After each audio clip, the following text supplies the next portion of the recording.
Across coastal provinces, on artificial islands, and around inland command hubs, layers of long-range surface-to-air missile systems stood on constant alert. Radars rotating, launch tubes elevated, crews drilled for saturation attacks. The HQ-9 was designed for this exact moment.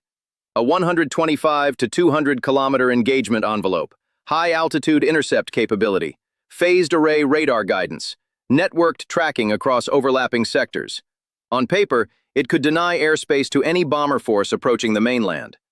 For years, analysts believed that wall would hold, but then the geometry changed. Not with a new bomber, not with a stealth breakthrough, with speed. An air-launched hypersonic glide vehicle traveling above Mach 5 does not approach the engagement zone the way subsonic cruise missiles do. It does not fly a predictable ballistic arc like older re-entry vehicles. It compresses time, and time is what air defense depends on. There is one critical interval in every surface-to-air engagement that determines success or failure. A window measured in seconds, not minutes. When that window collapses, the entire defense grid becomes a spectator. We will come back to that interval, because once it disappears, billions in missile investment stop mattering. China's air defense strategy is not improvised. It is layered, deliberate, and expensive. At the outer edge, early warning radars operating in VHF and UHF bands. These longer wavelengths are designed to detect stealth aircraft at greater distances, though with lower resolution. Inside that ring, L-band and S-band phased arrays refine tracking. Closer still, fire control radars lock targets for terminal guidance. At the center of this architecture sits the HQ-9. The HQ-9 is China's long-range surface-to-air missile system, broadly comparable in mission to the Patriot PAC-2-3 family. It combines track-via missile guidance, inertial mid-course updates, and terminal active radar homing. Engagement altitude, up to roughly 27 kilometers. Engagement range, up to 200 kilometers depending on variant. Interceptor speed, estimated Mach 4 to Mach 5. Individually, a battery protects a sector. Networked, multiple batteries create overlapping engagement zones, a denial bubble. This is geometry, not rhetoric. Imagine concentric circles of detection and engagement radiating outward from a protected base. Each ring buys time. Early detection, track refinement, fire control solution, interceptor launch, mid-course guidance, terminal correction, kill assessment. Every step depends on timeline margin. The defender wins by seeing first and reacting faster. For years, this model worked against conventional threats. Subsonic cruise missiles flying at 800 kilometers per hour provide several minutes of reaction time from outer detection ring to terminal intercept. Even traditional ballistic missiles, while extremely fast, follow predictable arcs that can be modeled, projected, and intercepted during ascent or descent phases. The system was optimized around those assumptions. Now consider the stakes. China has invested tens of billions of dollars into integrated air defense networks. Artificial island installations in the South China Sea include hardened radar domes, mobile launchers, and redundant communications links. Inland strategic hubs are wrapped in overlapping SAM coverage. From a budgetary standpoint, this is a rational investment. Air denial prevents bomber penetration. Bomber penetration threatens command infrastructure. Command infrastructure underwrites deterrence. Numbers looked reassuring. Missile inventory multiplied. Radar sites increased. Coverage maps filled in. From a distance, it appeared airtight. But air defense is not measured by how many launchers exist. It is measured by whether the timeline holds under compression. And hypersonic glide vehicles were built to break timelines. The AGM-183, also known as ARRW, Air-Launched Rapid Response Weapon, is not a traditional ballistic missile. It is carried aloft by a bomber, accelerated by a rocket booster to hypersonic speed, then releases a glide vehicle that descends and maneuvers at speeds exceeding Mach 5. Mach 5 is roughly 6,100 kilometers per hour at altitude. At Mach 8 or higher, which hypersonic glide vehicles can approach, that speed compresses reaction windows dramatically. Detection still occurs, but detection is not interception. There is a difference between seeing something and solving for it, and that difference is where air defense lives or dies. Before examining the weapon itself, consider the cost asymmetry. An HQ-9 battery, including radar, command vehicles, and multiple launchers, represents an investment of hundreds of millions of dollars. The networked infrastructure around it multiplies that cost. Artificial island fortifications alone required years of dredging, concrete reinforcement, hardened facilities, and persistent resupply. Billions committed to deny entry. The AGM-183 is an air-launched system. It rides under an aircraft that may never enter engagement range of the HQ-9. If the bomber releases the weapon outside the SAM envelope, the engagement geometry shifts entirely. The defender is no longer engaging the launch platform. It is reacting to an inbound object already traveling faster than its interceptors. Here is the strategic tension.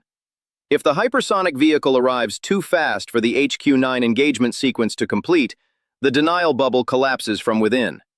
And that brings us back to the interval.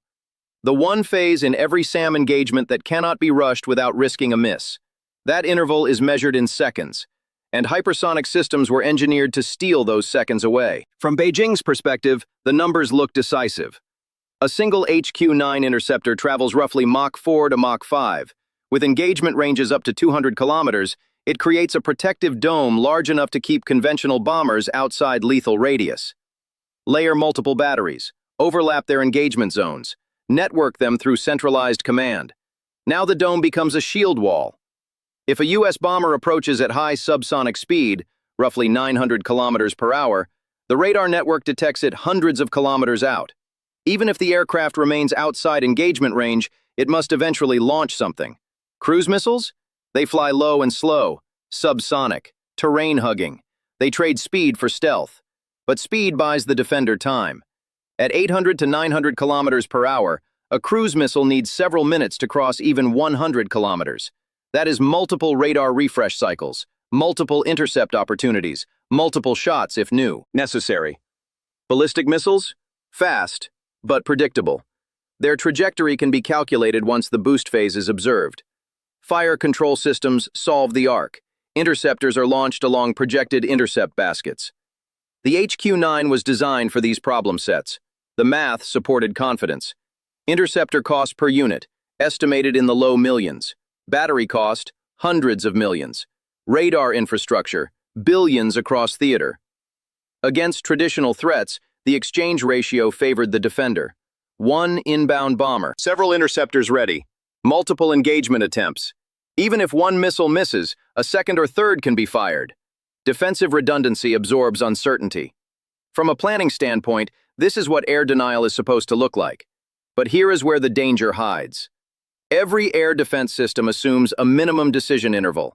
Detection, track confirmation, threat classification, fire authorization, launch, mid-course updates, terminal guidance. Each stage consumes time. Even automated systems require sensor validation and trajectory refinement before committing an interceptor traveling at several times the speed of sound. Now compress that timeline. If an AGM-183 is released hundreds of kilometers away and boosted to hypersonic velocity, it may cover 500 kilometers in under 5 minutes. At Mach 8, that distance shrinks to closer to 4 minutes. But that is not the true compression. The true compression begins once the glide vehicle descends into radar engagement. Altitude. Because hypersonic glide vehicles do not follow clean ballistic arcs, they maneuver laterally, vertically, unpredictably.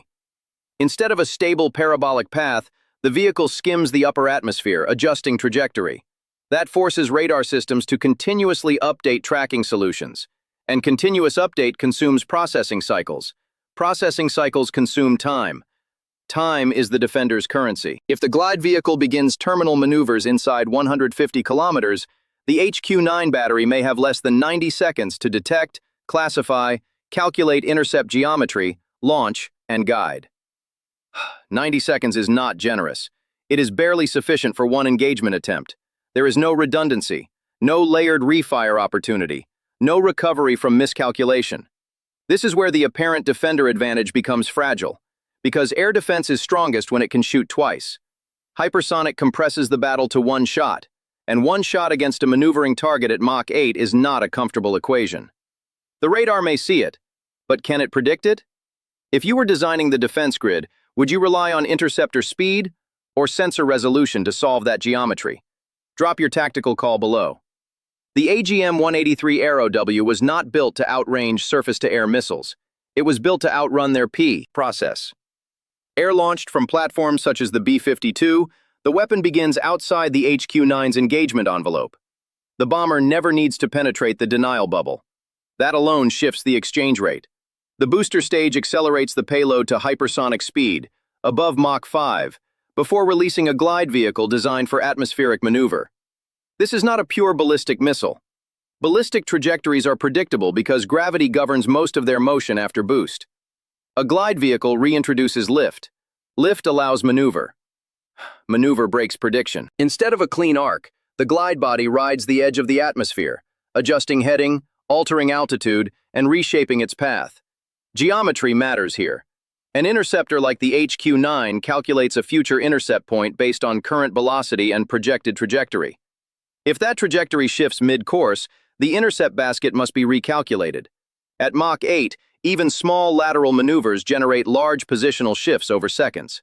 The defender is solving a moving equation. Meanwhile, the hypersonic vehicle's kinetic energy becomes its own warhead. At Mach 8, impact energy multiplies dramatically due to velocity squared in kinetic energy equations. KE equals 1/2 mv squared. Double the speed, quadruple the energy. The warhead does not need massive explosive payload to achieve destructive effect against hardened targets. Speed does the work. But speed also shortens radar engagement time. Earlier, we referenced a critical interval in every surface-to-air engagement. JEDMENT. That interval is the fire control solution window. The period between track confirmation and interceptor commit. If that window drops below reliable computation time, launch hesitation increases. Or worse, premature launch leads to missed distance too large for proximity fuse correction. Hypersonic systems are engineered to shrink that window below comfortable margins. This is not about invisibility.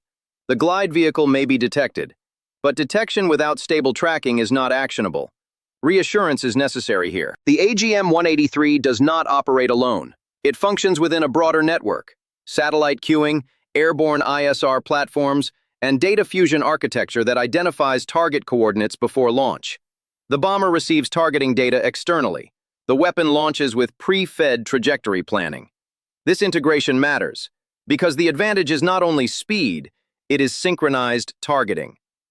While the defender is reacting, the attacker has already completed its solution. The system-level integration shifts initiative, and in air defense, initiative determines survivability. Now the geometry tightens. An AGM-183 is released well outside the HQ-9 engagement ring. The booster ignites. Within seconds, the vehicle accelerates beyond Mach 5, then higher.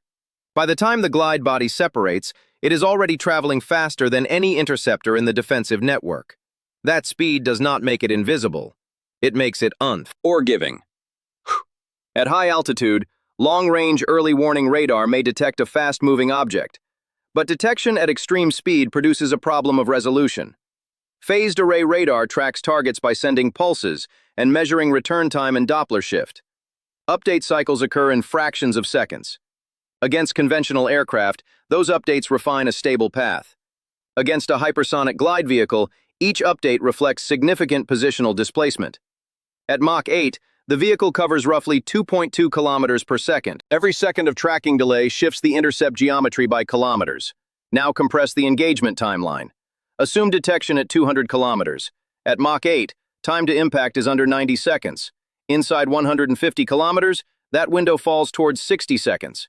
Inside 100 kilometers, roughly 45 seconds.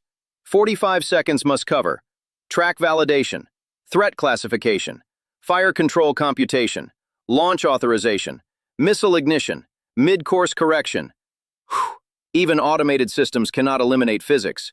An HQ-9 interceptor traveling Mach 4 to 5 must climb and accelerate before intercept geometry converges. But convergence requires predictive stability. If the glide vehicle maneuvers laterally, even modestly, the interceptor must adjust mid-course guidance. High G maneuver at hypersonic speed produces enormous lateral displacement. The result?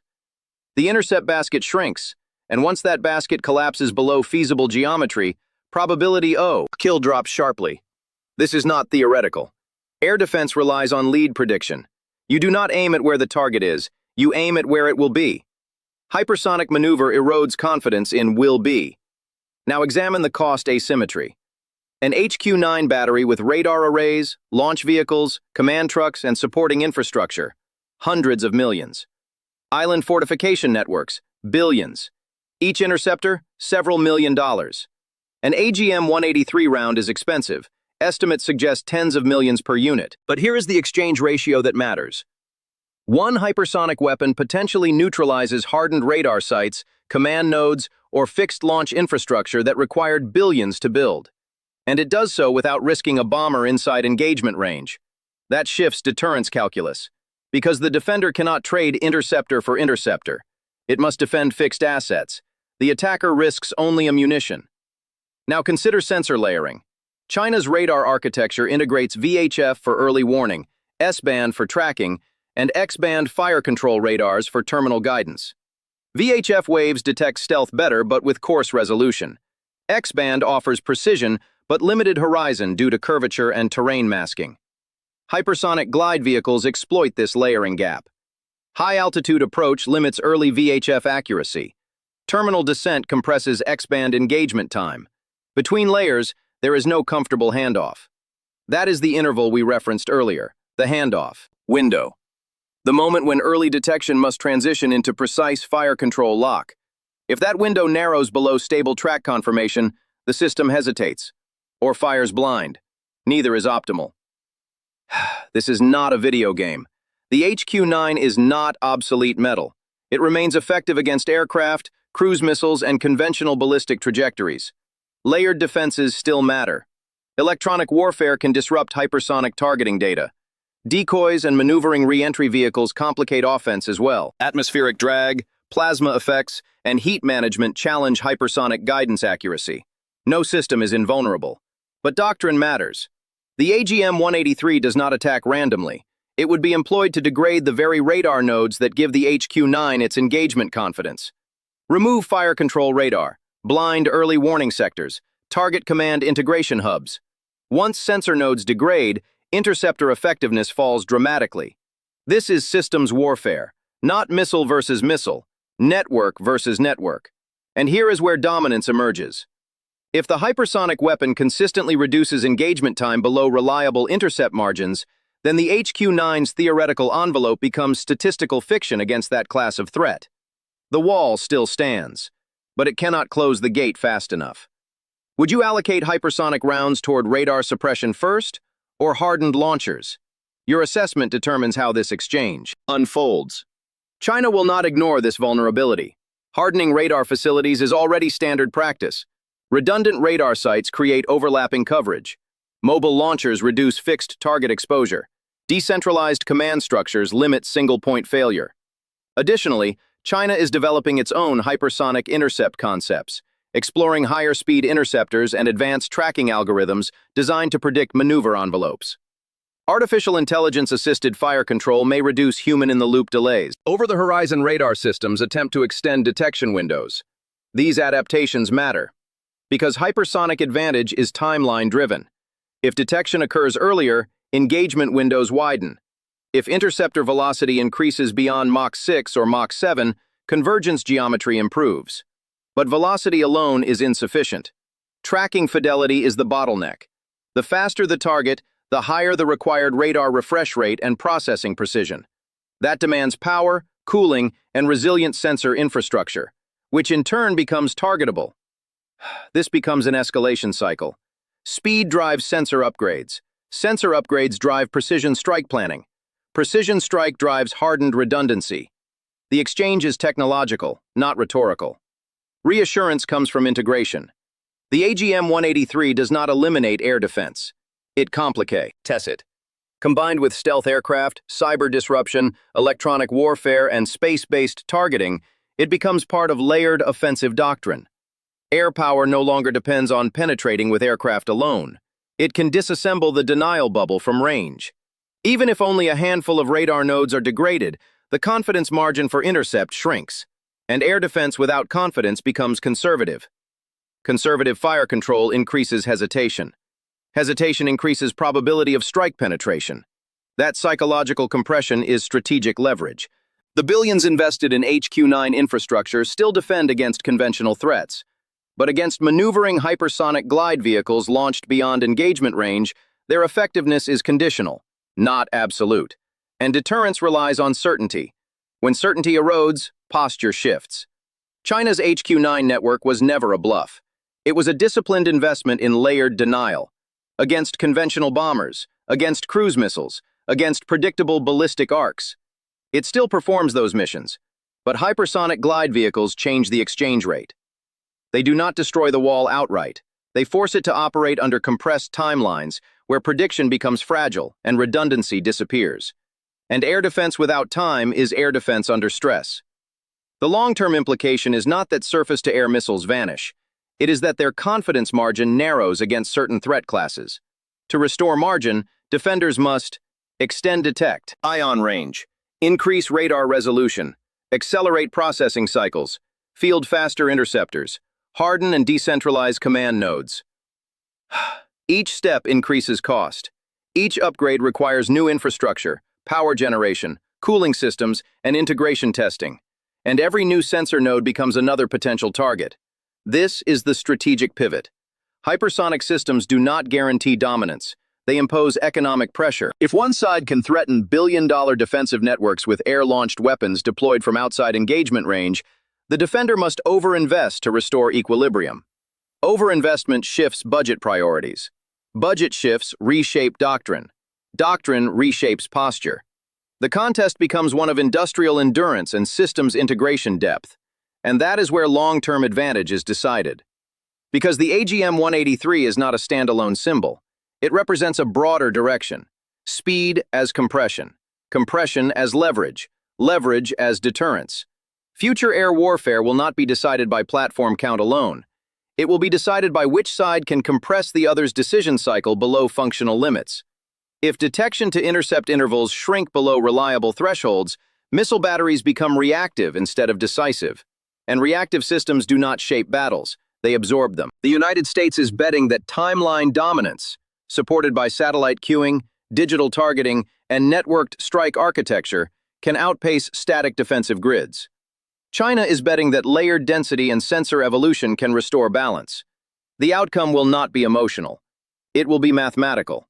If you trust physics more than press releases, subscribe. Future conflicts will hinge on whether speed outpaces sensors, or sensors evolve faster than speed. Which side adapts first defines the next decade of deterrence.